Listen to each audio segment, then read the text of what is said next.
I've been working as a bartender for about 5 years now, and in that time, I've seen all kinds of people walk through the doors of the bar where I work. But that guy, he was different from the moment he stepped in. It was a normal night, you know. The bar wasn't packed, but it was steady, with a few regulars sitting in their usual spots. I was wiping down a glass when he walked in, wearing a beat-up dark coat and a hat that covered most of his face. He sat down at the far end of the bar, away from everyone else, and just said, "I want something strong. Really strong." His voice was low and raspy, like he'd smoked a whole pack of cigarettes before coming in. I didn't think much of it at first because, well, sometimes people just want to drink to forget a bad day, right? I poured him a generous shot of whiskey and went back to my work. But as the night went on, I started noticing things that made me uneasy. He didn't talk to anyone, not even to me when I went over to ask if he wanted another drink. He just sat there, quiet, sipping slowly and staring at nothing. And there was something about him that gave me chills. I can't really explain it, but it felt like he was waiting for something. Or someone. Then, around 10 o'clock, he did something that changed everything. It all happened so fast, but at the same time, it felt like it lasted forever. He stood up suddenly, took off his coat, and revealed something I'll never forget, a holster with a gun strapped to his waist. My heart raced, and I froze behind the bar. At first, he didn't even have to say anything. The way he looked at everyone in the bar, with this eerie calm, like he was sizing up who might try to fight back or make a move, was enough. After a few seconds, which felt like hours to me, he finally spoke, in that same raspy voice, "This is a robbery. Nobody move." And it was like the air got sucked out of the room. Everyone froze, including me. The sound of the background music kept playing, and it was almost surreal, like the world outside was still moving normally while we were trapped in a nightmare. He started walking around the bar, collecting phones and wallets from the tables, taking his time. With every step he took, I could feel my body trembling more. I wanted to do something, anything, but my mind just went blank. That's when he came back to me, this time on the other side of the bar. He stared at me for a moment, and I swear it felt like he could see right through me, like he knew exactly what I was thinking. "Open the register," he said, and his voice sounded even more threatening up close. My hands were shaking so badly I could barely see the keys on the register. He just stood there, watching me, and I could feel his gaze like a physical weight on me. Every second that passed, I expected to hear a gunshot, even though he hadn't said anything threatening beyond those few words. When I finally got the register open, he stepped forward and started pulling out the cash with this unnerving calm, like he was shopping at a grocery store. That's when I noticed something strange. He wasn't wearing gloves. No concern about leaving fingerprints. It made me think that maybe he had everything planned out so he wouldn't get caught, or maybe he just didn't care. While he was handling the money, someone at the back of the bar made a sudden movement, probably trying to grab a hidden phone. I don't know who it was, but before I could blink, the guy turned toward the sound and pointed the gun in their direction. I said, "Nobody moves," he said, and this time his voice carried a controlled anger that made my stomach churn. Everyone froze again, and the silence was so thick you could hear the sound of the bills being folded into his pocket. I'd never been so scared in my life, not even when I got mugged on the street years ago. This was different. It was like death was right there, breathing with us. After he took all the cash from the register, he turned back to us, but this time there was something different about him. He didn't seem as calm anymore. You could tell he was getting nervous, maybe even anxious. He started walking around the bar again, like he was looking for something, or someone. All I could think was, is he going to shoot someone before he leaves? Would he do it just to make sure no one tried to follow him? My breathing was so fast I had to hold onto the bar to keep from falling over. And that's when he looked directly at me again. "You," he said, pointing the gun. "Come here." My whole body locked up. I wanted to run, scream, do anything, but my legs wouldn't obey. I took a hesitant step out from behind the bar, my hands up, shaking so badly I could barely keep them raised. He stared at me for a few seconds, and I swear I felt my heart about to explode in my chest. Then he handed me a black backpack I hadn't even noticed before. "Fill this with bottles of liquor," he ordered, his raspy voice cutting through the air like a knife. As I did what he said, my mind was racing, trying to make sense of what was happening. Why did he need alcohol? Was this part of the plan? Or was he just improvising? Every second that passed made it feel more like we were dealing with someone completely unpredictable. While I was filling the backpack with bottles, he started pacing back and forth, always with the gun in his hand. He seemed restless, like he was waiting for something, or someone, to show up. With every step he took, I could feel my body stiffen more. The sound of his boots on the floor echoed through the bar, mixed with the deadly silence that had taken over the place. I could hear my own ragged breathing and the clinking of the bottles inside the backpack as I tried to hurry without making any sudden moves. When I finished, he grabbed the backpack from me with a quick jerk, and for a moment I thought he was going to shoot me right there. But he just took a step back and looked at the rest of the people, like he was deciding if it was worth taking anything else. That's when we heard the distant sound of sirens. Someone outside must have called the police as soon as everything started, but now those sirens were getting closer fast. The guy froze for a second, and for the first time since he walked into the bar, I thought I saw something like fear in his eyes. He looked at the door, then at the window, like he was calculating his chances of escape. It all happened so fast I could barely keep up. He dropped the backpack, shouted, "Nobody moves," again, and bolted out the back door into a dark alley. Before any of us could react, he was gone, swallowed by the darkness. The sirens got louder, and soon the police stormed the bar with their guns drawn, shouting for everyone to keep their hands up.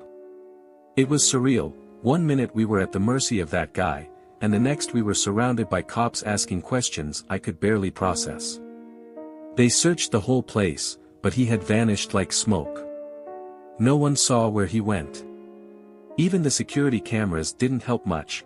When we watched the footage later, all you could see was a blurry figure running down the alley, like he knew exactly where the cameras were. The police did what they could, but to this day, no one knows who he was or where he went. Even now, when I go back to work and see that bar, I catch myself thinking about him. Who was he? What did he want besides the money and the alcohol? Why did he seem so empty? It's like he stepped out of a nightmare and then disappeared back into it without a trace. Sometimes, when the bar is quiet and I'm alone cleaning glasses, I swear I feel that same chill, like he's still there, watching me from some dark corner. And you know what's weirdest? Since that night, I've never found the hat he was wearing, not in the bar, not in the alley, not anywhere. It's like he just evaporated, taking any explanation with him.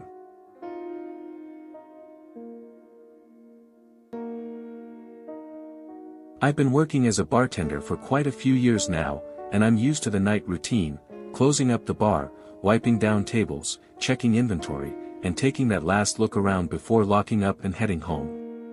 But that night, something felt different. I couldn't quite put my finger on it. Maybe it was the eerie silence after the last customers left, or maybe I was just more exhausted than usual. As I stacked the chairs, I heard a noise coming from the storage room. At first, I thought it was just the wind or maybe a stray cat that had slipped in through the back, but this sound was different. It was as if someone was rummaging through the shelves, pushing boxes around. My heart started pounding, but I told myself it was nothing. Maybe it was just the old refrigeration system making weird noises again, like it had before. Still, I decided to check it out. I grabbed the flashlight from under the bar and walked slowly toward the storage room. When I opened the door, a chill ran down my spine. There he was, a tall man, dressed all in black, with a backpack slung over his shoulders.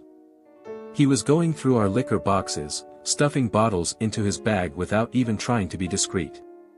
Before I could scream or run, he looked up and locked eyes with me. That was all it took for my body to freeze. I don't know how to explain what happened at that moment. It was like time stopped. He stared at me for a second, and I saw something in his eyes that sent a wave of terror through me, a mix of surprise and calm. He didn't look nervous or caught off guard. If anything, he acted like he had been expecting this. Before I could step back or scream, he dropped the bag on the floor and moved toward me.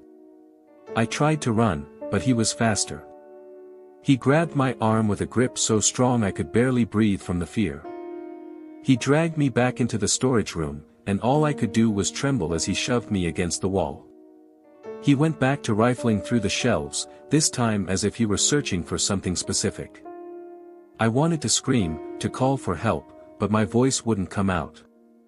Then, he picked up a rope from the corner, probably used for tying up supply boxes, and forced me to sit on the floor. With quick, precise movements, he tied my hands and feet, never saying a word. My heartbeat was so loud it drowned out everything else. Then he looked at me again, this time with a gaze that clearly said, "Don't try anything." After that, he continued his search, as if I wasn't even there. As he kept rummaging through the storage room, I sat there, frozen, desperately trying to think of a way to escape. But every time I tried to move, the rope dug deeper into my wrists, burning my skin. He seemed completely focused on what he was doing, grabbing liquor bottles, cash from the small safe we kept back there, even some of our cleaning supplies. It was like he knew exactly where to find everything. I wanted to scream, to make noise, to do anything to alert someone, but I knew there was no one around. The bar was already locked up, and the only sounds were his movements and the distant howl of the wind outside. My fear grew with every passing second because I knew, once he was done, there was no telling what he might do to me. When he finally seemed satisfied, he slung the heavy backpack over his shoulder and looked at me one last time. That's when I noticed something strange. He wasn't in a hurry. He wasn't panicked. If anything, he moved with the kind of confidence that made my skin crawl, like he had all the time in the world. He crouched down in front of me, so close that I could smell the sweat and alcohol on his breath. "Stay quiet," he said, his voice low and calm, almost a whisper. It wasn't a direct threat, but those two words carried so much weight that I knew I had no choice but to obey. Then, he stood up, adjusted the backpack on his shoulders, and walked out the back door, leaving me alone in the dark, bound, terrified, and with no idea what would happen next. After he left, the silence in the storage room was deafening.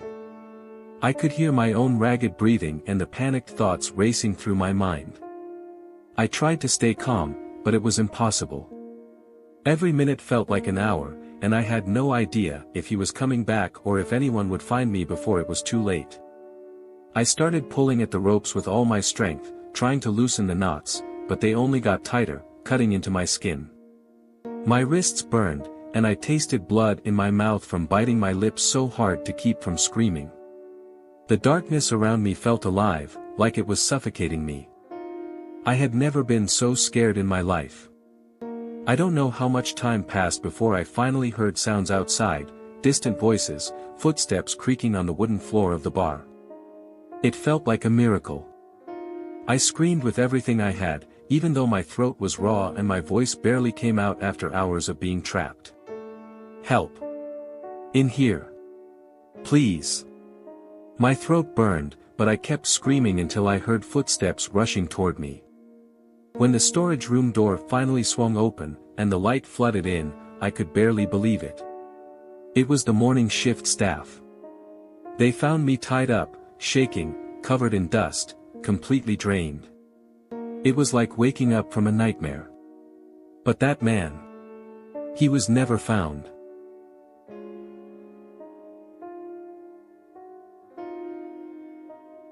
I've been working as a bartender for years at a hotel far from the city, a quiet place where guests are few and the nights are usually silent. I've seen all kinds of people pass through, tired travelers, couples looking for privacy, even a few strange loners who barely said two words while they drank. But that night was different. A peculiar group entered the bar around 10 o'clock. There were 5 of them, all dressed in an old-fashioned way, like they had stepped out of another era. It wasn't exactly period clothing, but something about them made me think they didn't belong to the modern world. They sat at a table in the darkest corner of the bar and started talking in hushed voices, almost whispering, as if they were sharing a secret. I tried not to stare, but something about them made me uneasy. When I walked over to take their orders, they looked at me with a strange expression, as if they hadn't expected me to be there. They ordered drinks I had never heard of before, old names like Egg Flip and Ramos Gin Fizz. I had to improvise with what I had, but as I prepared the drinks, I noticed something even stranger. None of them mentioned where they were from or where they were going. When I tried making small talk, asking basic questions like, "Are you enjoying your stay?" or "Are you visiting the area?" they just exchanged confused glances and muttered vague answers like, "I'm not sure," or "I guess we're just passing through." That's when I started feeling that chill run down my spine, like something was very wrong. As the night went on, I started noticing more strange things about the group. They spoke so softly that I could barely hear them, but every now and then, I caught fragments of conversation that didn't make any sense, something about waiting for the signal or it not being safe to continue. It seemed like they were waiting for something. Or someone. The most unsettling part was that, from time to time, one of them would simply stand up and leave without saying a word. At first, I thought they had gone to the restroom or maybe to their rooms, but when I looked out the window, I didn't see any movement outside. It was like they had just vanished into thin air. I wanted to ask the others where they had gone, but every time I approached the table, I felt like I was intruding on something sacred. I can't explain it, but there was a strange energy there, something that made me want to keep my distance. When the fourth member of the group got up and disappeared, only one woman was left sitting at the table. She looked different from the others, older, wearing a black dress that seemed worn by time. She stared at me for a moment, and her eyes were so empty that I felt a shiver crawl up my spine. That's when I noticed, she was drinking something I had never served. A dark, almost viscous liquid in a glass I was sure didn't belong to the bar. I tried convincing myself I was imagining things, but it unsettled me even more. Finally, I decided to walk over and ask what was going on, but before I could, I heard a soft click coming from the front door. I turned around and saw that the lock was turning on its own, as if someone was locking it from the outside. My heart started pounding. I was trapped. I ran to the door and tried turning the handle, but it was completely locked. I pounded on it, yelled for help, but there was no one outside, just the silence of the night and the wind rustling through the trees in the distance. I turned back toward the bar, trying to calm myself, but my mind was racing. I looked at the woman at the table and realized she was now alone, sitting perfectly still, as if waiting for me to do something. "What's going on here?" I asked, my voice shaking so badly I could barely get the words out. She didn't answer. Instead, she slowly stood up, picked up her glass, and walked toward the bar. Each step echoed through the empty room, and I could swear the air grew heavier with every movement she made. When she finally stopped in front of me, she looked straight into my eyes and said just one word. "Stay." That single word paralyzed me. I don't know if it was the tone, low and commanding, or the way her eyes seemed to glow in the dim light, but I couldn't move. She set the empty glass on the counter and started walking toward the back door, the one leading to the storage room. Before leaving, she paused for a moment and looked back, as if making sure I wouldn't follow her. And then, just like the others, she simply disappeared. I was alone in the bar, locked in, with no idea what had just happened. But the worst was yet to come. After she vanished, the silence in the bar was deafening. I could hear my own breathing echoing off the walls, and every sound, the creak of a chair, the crack of the wooden floor, felt amplified, like the entire place was alive and watching me. I tried to rationalize what had happened. Maybe it was some kind of prank, or maybe I was just so exhausted that my mind was playing tricks on me. But then, when I looked at the bar counter again, I noticed something that made my blood run cold. The glass she had left behind wasn't a normal glass. It was old, with an intricate floral pattern I had never seen before, and there were still traces of that dark liquid inside.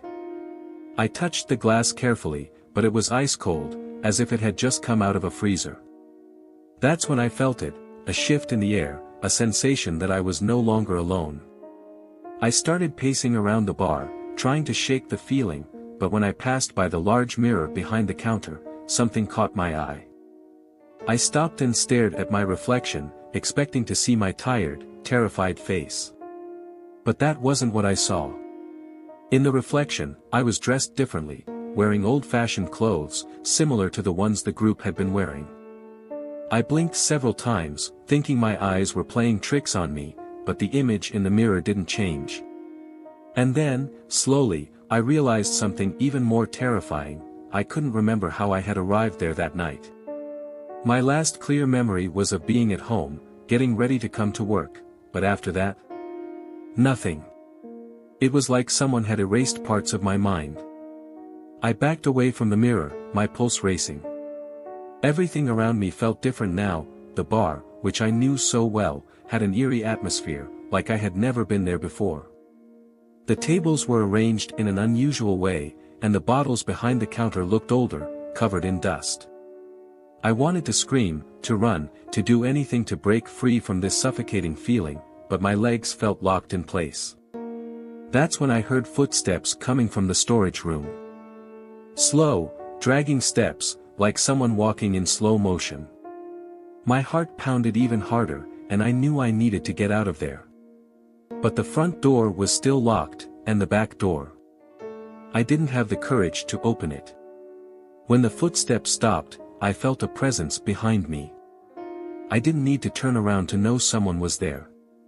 I looked back at the mirror, and this time, I saw it clearly. I wasn't alone. Behind me, reflected in the glass, were the silhouettes of the group who had disappeared. And they were staring right at me. Before I could react, everything went black. When I woke up, I was lying on the bar floor, alone, with the morning light streaming through the windows. The door was unlocked, and the place looked normal again. But to this day, when I look into a mirror, I'm afraid of seeing something, or someone, that shouldn't be there. And that final image, that group staring at me, still haunts me every single night.